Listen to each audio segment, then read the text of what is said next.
Alright guys, so we got through 8.1 for this test.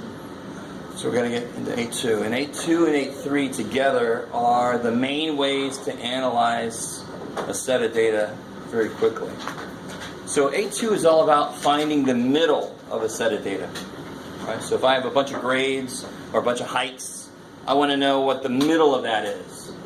Right? So for example, what did I tell you when I first gave the test out? I told you for everybody the average was 76. Right?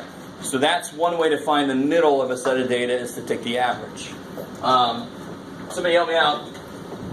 You guys should know the formula for this, but one thing we're going to get into is the symbols that represent ideas. Math people, we don't like writing. I don't like writing a lot because I can't write well, right? But we just like to make everything a little bit quicker. So we have one symbol that means a lot of stuff. You just got to remember what the sentence is that goes with it. So how do I take an average? Let me give you some data here.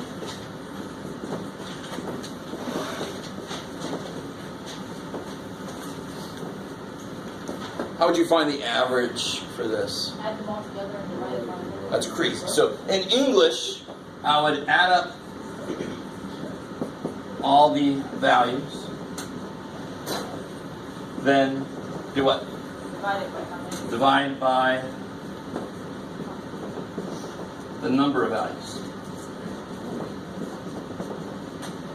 Right. So we're going to take that sentence, and that's basically what everybody would have said if I would have asked you specifically, how do you take an average? You add them all up, divide by how many there are. That's basically what you would have said, hopefully. Here's what it looks like. Well, first off, can somebody do that? What do you get if you do that?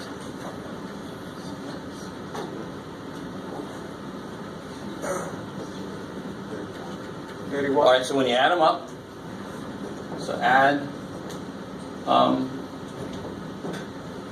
up, you get 31. And then how many are there? 5. Real quick. I know this is not amazing. So quickly divide by 5, double the top and bottom, so you get 62 over 10. And when you divide by 10, you just move the decimal, so it's 6.2. So dividing by 5 is stupid easy. You double the number and then move the decimal back one place. If you don't understand that, then you just... But it's good to know how to do things like that quickly, right? So for example, like 12 divided by 5 would be 2.4. Double it, move the decimal back one. That's remarkably useful. So what did we say? 6.2. And does that? And looking at the data, they get 2, 4, 5, 9, 11. So then 6.2 is kind of like in the middle in a way. Let me stop there for a second. So this is kind of old news. Here's the new news. Let me show you the symbols we use. That means the same thing. So this idea of add them up. Add them up. We use this symbol. We use another way to say add is the what of two numbers. When I want to add the sum of two numbers. So to make it all official, we said let's use Greek letters because those look nifty. So we use the Greek letter S, the capital letter S. So in Greek, the capital letter S looks like this. Sigma. So if you're going to go to a college and join their, or university and join their sorority or fraternity, right? Sigma, sigma, sigma. No, yes? You're all, I don't know, man. I just got to wait till I get there. All right. Let me stop here for a second. How are you guys doing so far? I really want this idea to make sense because this is how most of math works. What does this symbol mean? Be more, that's the name. That's like saying that this is sigma. That doesn't tell me what it means. What does this symbol mean? 4 times 4 equals... Yes. What does it take 2 of to multiply to be the inside? That's the sentence that you all have associated with the symbol. In fact, you don't even think about the sentence truly directly, but you know what the symbol means. What's the matter? What's happening? I get some people. We know what a square root is, right? We know what it does, right? So the square root of 16 is 4 because it takes 2 4s to multiply to be 16. So what does this symbol really mean? What's the sentence behind that symbol? What does it take 2 of to multiply to be the inside? So, what's the sentence behind this? Well, it's not really a sentence, it's kind of like a phrase. Add up whatever comes after it. It's a very straightforward symbol, right? So. How do I represent all of these values? What do I use in algebra that represents a bunch of numbers at once? It kind of represents a bunch of numbers. What do we use when we want to represent some number? I don't know. It could be a lot of different things. X. So X here represents the data values. So these are X's. I can even list them like this. Let me put them in order. 2, 4, 5. That's my X's. And then I can add them up. The sum of the X's is 31. All right, let me stop there. We haven't done a lot.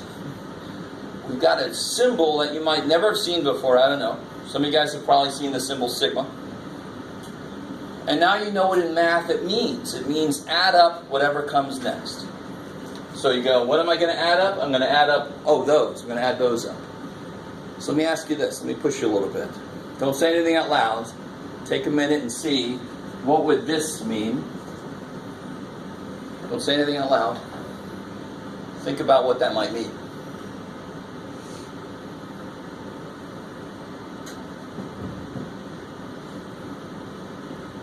Square of the values. So I like it. I'm with you. So why was this easy to do? Because I had a list of X's. What do I need a list of to be able to do this? If I get a list of X squares, I can then just add them up, right? Because that's what that symbol means. Add these up. Do I have these yet? No. Okay, so let's make it. 4. 16, 25. So then what's the sum of the X squares? Now I just add them up. So in statistics, if you're going to take statistics, when you're going to have a lot of formulas that have this symbol in it. What you do is you do this. I need a column of those, and then I can add them up. I need a column of those, and then I can add them up. All right, cool. So what do I get when I add these up? 247? Yes? What do you think? Is that cool? Just add them up? All right, now, definitely don't say anything. Now, everybody try this. Everybody try this. What would this be? Don't say anything. Do it. You can do it.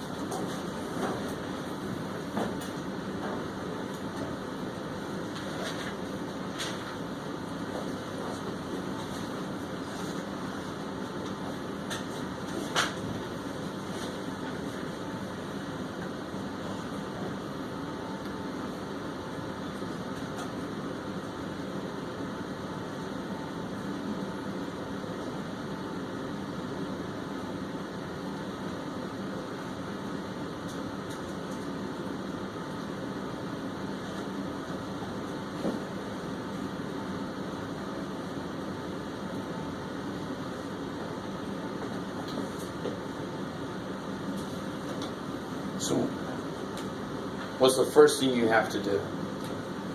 Subtract 2 Beautiful. You need a list of those before you can add them up. So in statistics, the biggest mistake students make is they try to plug something in here.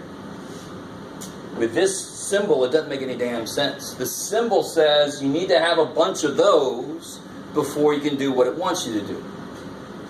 So we're very used to plugging stuff in for X. I understand that. But this symbol requires a list to add up. That's what that symbol wants. So I'm like, all right, symbol. Shit, symbol. Leave me alone, symbol. So what do you get? Got to be careful now. Looking at this here, right? Let me cross these out. We don't need those. So 0, 2, 3, 7, 9. And then when you add those up, 21. yeah, you get. Is that what's up? 21. So this was 31. This was 247. And this is 21. Real quick, why does that make sense? How many data points do we have? 5. If I decrease them all by 2, I decrease the sum by 10. Does that make sense? Down 2, down 2, down 2, down 2, down 2. Overall down 10. It was 31, now it's, holy shit. Alright. Do you have to know that? No, I just want to point that out. Just because. Yes, ma'am. So if you were to have a problem like this, we'd have a chart to plug something. I'd give you numbers that represent X. And then you can do whatever I want here. If I said cube, you would cube them and then add them up. You just cover that symbol up and it's oh, I do that to my X's and then I add them up. Kick ass. I like it. Backing it up, sigma, it represents sum. Yes. The sigma represents add them up.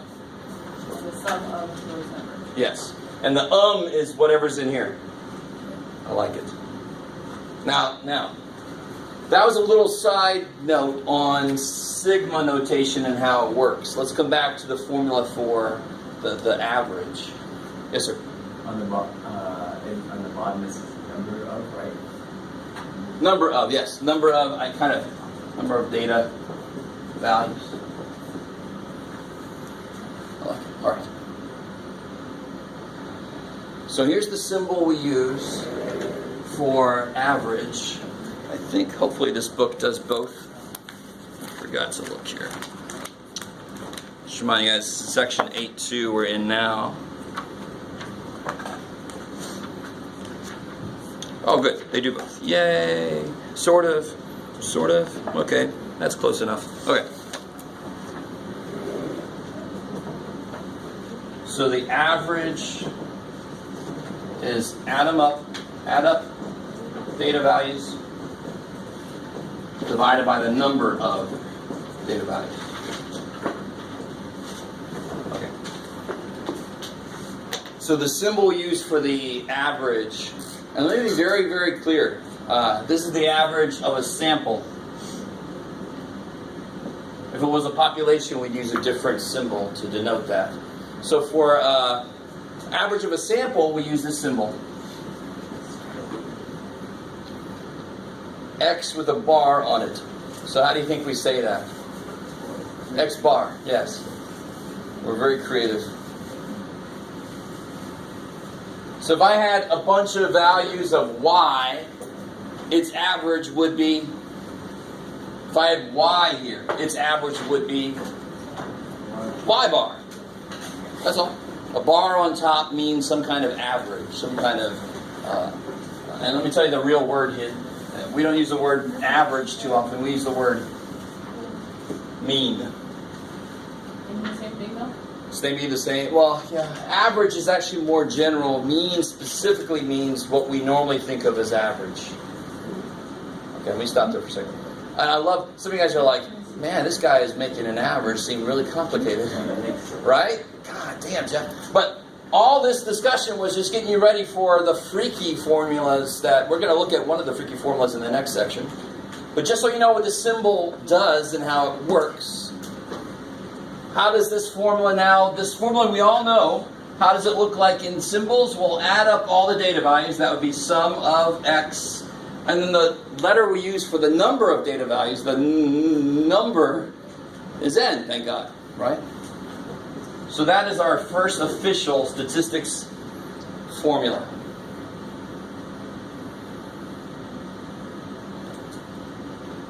To find the mean of the number, this is the formula. Yes, and I completely agree if you're thinking, I didn't need that, because I know what a mean is. But the nice thing with this formula is we already know what the formula is, we know how to work it, so really what this formula does is gets me used to what these symbols mean. Because you see them all over the place in statistics. I like it. Okay. So, that's not the only way to find the middle of a set of data. Let me give you this example. Winner. It's like that. Ding! All right. Or is it just... This morning in the paper, actually, there was an article about income, household income. And thankfully, household income is rising. But let me give you an example. Let's say there's a company with 5 employees. Well, let's say 4 employees and 1 boss. 1 CEO. And let's say that the 4 employees, they make $38,000, $40,000, $42,000, and $47,000 a year. You with me? All right. They would just barely make it in San Diego, but.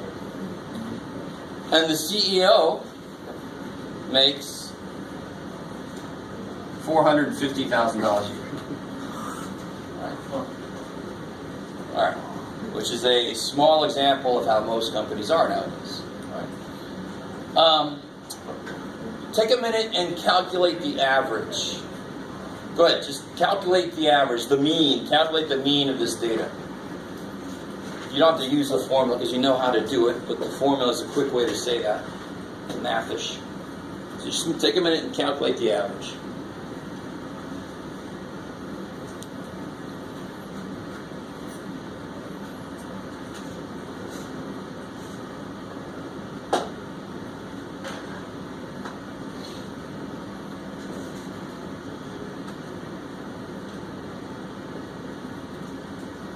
I think it's 1, 2, 3, 4. Isn't it? 1, 2, 3, 4, 4.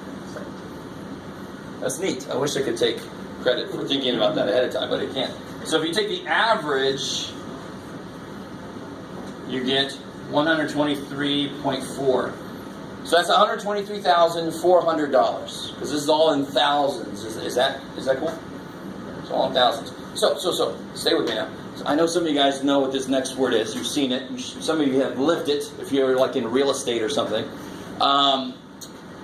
If somebody came to the company, they wanted to start at the company. We had an opening. We're like expanding, huge. We're taking 1 more employee on. We're going to set up 1 more lemonade stand. And they asked me, what can I expect to make at your company? And I tell them this number. I say the average is $123,400. Is that honest? No. Not really. Is that the mean? Yes, that is the mean. That's the mean. Why is that mean not honest when they ask me how much can I expect to make? Why is it not honest? It's a freaking CEO, right? Yes, ma'am. I thought you're supposed to double the 123, so I thought I would have been the 49.3. Didn't we double it last time? Double the 617. That was just a shortcut for dividing by 5. So yeah. If you add all these up, you get 617. Then you double at 1234, and then you move the decimal back. Okay. You don't have to do that. Right? I just want to show you a little shortcut for dividing by 5. You could just divide by 5 on the calculator. It's not a big deal. Cool. I like it. So, what's a better number to tell them? There's 2 kind of ways to do that. You could either just cut him out and average everybody else. But if I didn't want to do that, I can give them a different idea for the center. And this is like the real center. If I just said, what's the middle number there? What would you say? What's the middle number? What's the middle number? 42, right? You guys understand? That's the median. That's what it's called. Because what's in the middle of a road? The median. So what's in the middle of a set of data if the data is in order? Median. So the symbol we use for that, I don't know if the book even shows you this, but the median, I'll show you anyway. We use this symbol. It's like a meme that had a rough night. His little hat got all messed up. So the median here would be 42. Now if I told somebody that, is that honest? Yes. Because the number in the middle of the data, will it care about these extreme values? No, it won't be. The mean will be affected because the mean takes everybody in. So if there's an extreme high or an extreme low, the mean gets pulled in that direction. The median doesn't give a shit. It's right in the middle. It's a better way to say mean for some things. For an actual value of the middle of all these numbers, the mean is what you want. But if you're just looking for the middle data, Yes. the median. So what you see medians all the time. This morning, the article in the paper was about median income. Why would you want to? And there's an example of why I want to use the median when I'm talking about income. What about another thing in this area? Maybe like maybe La Jolla, especially, or some Coronado areas, is the price of coffee, sure, but no, the price of homes. So again, if somebody says, I'm going to move to San Diego, what can I expect to pay? And I average all the homes, they're not going to come here. They might still not come here when I tell them the median, but at least the median is more honest, right? You guys understand? Because what's at the extreme end are those homes in La Jolla that I like to walk by and go, maybe they'll invite me in someday. That's never going to be mine. But, maybe I'll get in there somehow. I'll go tutor their son. Yes. Yay, Jeff. I'm in. You guys understand why we have at least two ways so far, there's another way coming up, to describe the middle of a set of data. It depends on the situation. So if there's extreme values in my data, really big or really small, I'm going to use what? Median. So that's why you always see median income. You always see median house price. But if there's not that, I can just go ahead and use the mean. The average that we call it. That's what we think of as average. All right, cool. So one last thing about the center, and then we'll see. No, this might be too early, Jeff. Oh, no, it's not, Jeff. And I'll give you a problem to do here in a minute. There's something called the mid-range. But first, let's figure out the ranges. I think they talk about mid-range before they tell you range. There it is. Yeah, they do.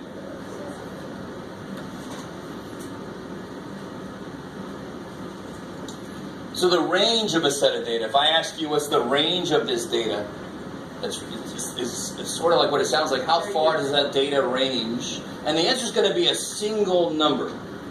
So it sounds like you should say from 38 to 450. Well, how far is that? So range is high minus low. So for this data, the range would be 450 minus 38.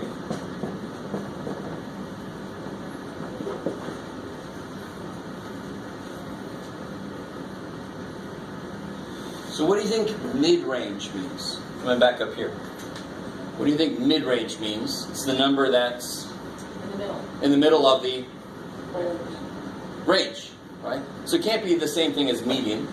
Otherwise, why would we give it a new word? It's in the middle of the range. So what number is in the middle of these two numbers? How do I calculate that? How do I find the middle of any two numbers? I actually take the what? Do you guys know? How do I find the middle of two numbers? Divide by 2. Add them up, divide by, I take the average, right? So the mid-range would be high plus low divided by 2. It's the average of the extreme values. That's the middle of the range. And what do you get when you do that?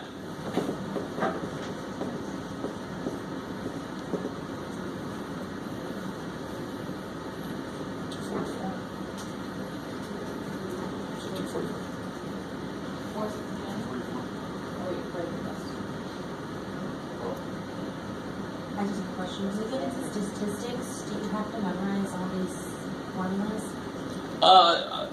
A few of these you will have to just know. But I will let you have a formula sheet. Yeah, so we'll talk about what you got to know and what's on your formula sheet on the review day for the test. Yeah. So be real careful. I like that somebody made, I don't like that somebody made a mistake, but it's good to make it now. When you plug this in the calculator, you better tell the calculator to do the whole top first. If you just plug it in the way it is, if you just plug in 450 plus 38 divided by 2, well, it's going to do this, ain't it? I don't want to just divide 38 by 2. I want to divide 450 plus 38. Oh, shit. Like that. So what do you get then? 2, 44. Good.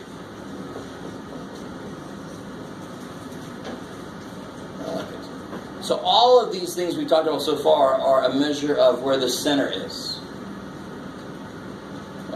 The next section is going to be a measure of how spread out the data gets. How spread out the data is.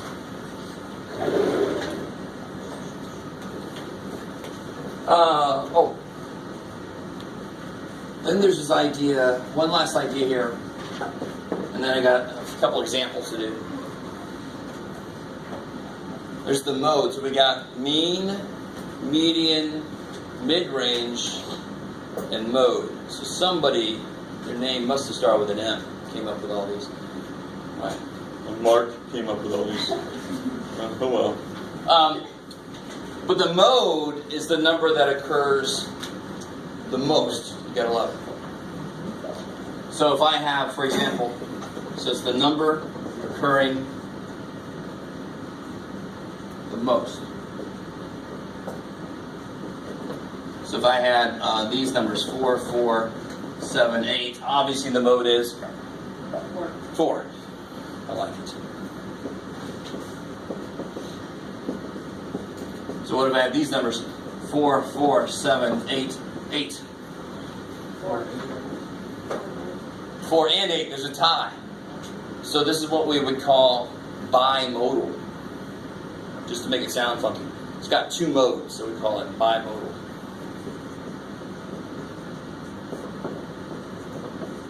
Two modes. What about 4, 4, 4, 7, 8, 8? 4. I love it. There's a clear winner. Just because there's a couple 8s don't mean that the most is 4. So mode again would be 4. And then finally, just so you know, what's the mode here? 4, 5, 6, 7, 11. No mode. There is no mode. Exactly. There is no school. No. I like it. So that's pretty nice. Mode, most. Kick ass. Okay. Trying to get a lot out there today because we're going to have a group thing next time. Working with all this stuff. The actual answer is no mode. Yes, so there'll be no mode. Of course, every time I talk about this, I want pie with ice cream on it. A la mode. Alright, last little thing, because I know some of you guys are like, you said a minute ago, we might be. That's too bad. Coming back to median for a second. We did one earlier that was pretty easy, so just to remind you guys, what's got to be true though? What am I being careful about as I write these? I really want this to make sense. What has to be true for the median to make any sense? Why was I careful when I wrote those? Did it just make numbers up out of nowhere? No? I like that. Be able to be divided by 3. Yeah, it could be in order. No, they have to be in order. If they didn't have to be in order, I can make any number I want to be the median, right? I can just say, I don't want that. Let me just put that there. Yay. Now it looks like I got more. The median's 37 because I put it... No, that's no fair. It's got to be in freaking order to make sense. Does that make sense? So what is the median, of course? 21. It's the number in the middle. Blah, blah, blah. Yes, sir. When you're in a median, you have even amount of values. Here we go. It's just... We're getting there. Yeah, so... 5 by 2, right? Yeah, watch. So if I have 5 numbers, let me not flick you guys off. The middle number is obviously right there. So if anytime I have an odd number of numbers, there will be a definite middle number.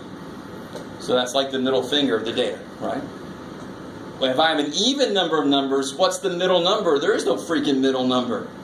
So the middle number is the number in the middle of these two. So you would take those 2 and divide it by 6. And you average it. I like it. So if I have 29, 31, 47, and 50, what's in the middle is in the middle of those 2. That's the middle. It's got equal amounts above it and below it. That's the idea. Do you see that? This guy has 2 above, 2 below. So the answer has to have 2 above, 2 below for this data. This is 4 data points. So what is the average of these? 30. 30. It's 70. Let me show you a different way to do it. How far apart are they? How far apart are they? 16 divided by 2 is? Add that on top of that. If I go halfway, I'm going to end up at the halfway point, right? So if there's 16 apart, I go 8 up, I'm at the halfway point. That's another way to find the middle of two numbers. Or just average them, right? So that would be the median for this data here. I like it. Okay. Since I got you all excited about leaving early, we'll do exactly that. Really, really early. Which is beautiful because I got a lot of stuff to grade. Yes? What's the x with like the straight line across? Yes. I know that the median is the x with the squiggly. And the mean, the average, is the x with the bar, straight bar on the top. Yeah.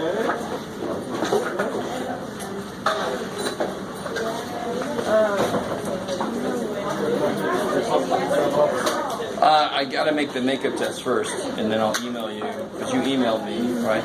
I'll email you with instructions on how to do the makeup test. Yeah.